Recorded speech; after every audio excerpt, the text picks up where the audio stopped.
When you think of the world's most amazing athletes, you may think immediately of Michael Jordan, Usain Bolt, or even Wayne Gretzky. If you're older, you might think of Muhammad Ali or soccer legend Pelé.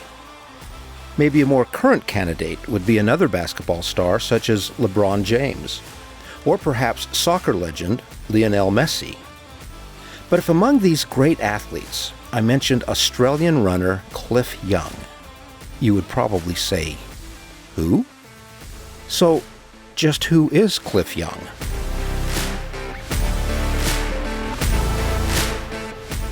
Each year in Australia, an endurance race is held. Athletes run from Sydney to Melbourne. Only the world's most fit competitors compete in this grueling 544-mile race. Some call it the world's longest and toughest ultramarathon. The race typically lasts about 6 days, as these highly trained athletes run nearly 100 miles each day. The typical training regimen for this race is to prepare to run for 18 hours straight, sleep for 6 hours, and then do it all again the next day. At least, this was the way it was until Cliff Young came on the scene in 1983. As these young, fit athletes assembled at the starting line in Sydney, not many paid attention to Cliff. Most in the group of about 150 marathoners didn't even know he was running. He didn't exactly look like stiff competition.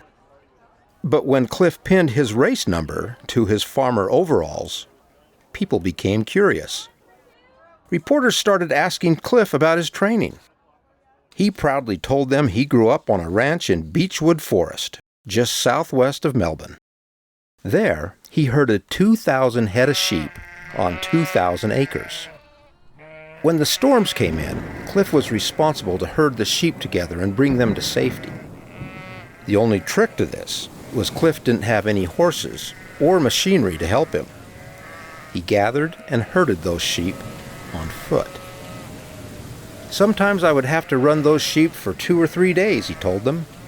It took a long time, but I'd catch 'em. I believe I can run this race. It's only a little over 5 days, and I've run sheep for 3. No one considered Cliff Young to be a threat to win this race. The starter gun sounded, and all the runners took off at a brisk and steady pace. All the runners except Cliff Young. Cliff took off in his mid-calf high gumboots, waterproof farm boots, if you will. He didn't so much run as he shuffled. His unique style was later dubbed the Young Shuffle. As you can imagine, Cliff fell far behind the leaders. Far behind. The spectators along the route noticed how Cliff would wave as he shuffled past them. The next morning, they were surprised to see Cliff still running, or shuffling. He hadn't stopped to sleep. He had run all night long. It was a rather odd strategy, but he was still so far behind, most observers thought that it was an attention-grabbing gimmick. But Cliff had a surprise for the doubters. He wouldn't give up. He just kept running. And wouldn't you know it, every night he closed the gap between himself and the world-class runners who led the race. By the last night, Cliff Young had overtaken every runner in the race. The sun came up that final morning, and Cliff, still running, had an insurmountable lead. He finished the world's most grueling race in 5 days, 15 hours, and 4 minutes. His closest competitor crossed the line 5 hours later. In winning the race, Cliff Young had beaten the previous best time by 9 hours. As the first one to cross the finish line, Cliff was awarded $10,000, but he didn't keep a single cent. Cliff gave the 5 others who were able to finish the race $2,000 each. He said, "They were out there doing it tougher than me." Well, as you might imagine, Cliff Young became a national hero. He received the Medal of the Order of Australia for outstanding achievement by a citizen. Oh, and I almost forgot to mention, Cliff Young was 61 years old when he won this race in his gumboots. Did I mention he also ran the race without his false teeth because they just rattled when he ran? And did I mention that his trainer was his 81-year-old mother? Now, when runners compete in the Sydney-to-Melbourne race, almost no one sleeps. They have learned that to win this competition, you can't just run during the day.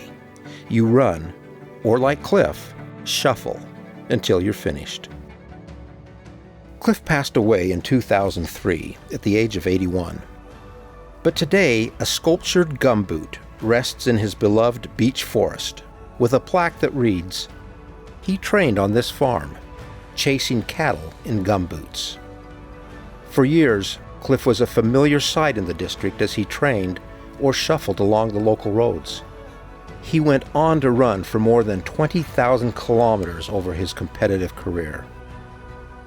Now, maybe along that route from Sydney to Melbourne, Cliff was thinking about Aesop's fable of the race between the tortoise and the hare. Maybe he was thinking about Confucius, who wrote, "It does not matter how slowly you go, as long as you do not stop." But whatever he was thinking, he gave the world a poignant example of persistence. Persistence. Pass it on. From passiton.com. If you enjoyed this bite-sized podcast, pass it on to a friend or have them listen at passiton.com.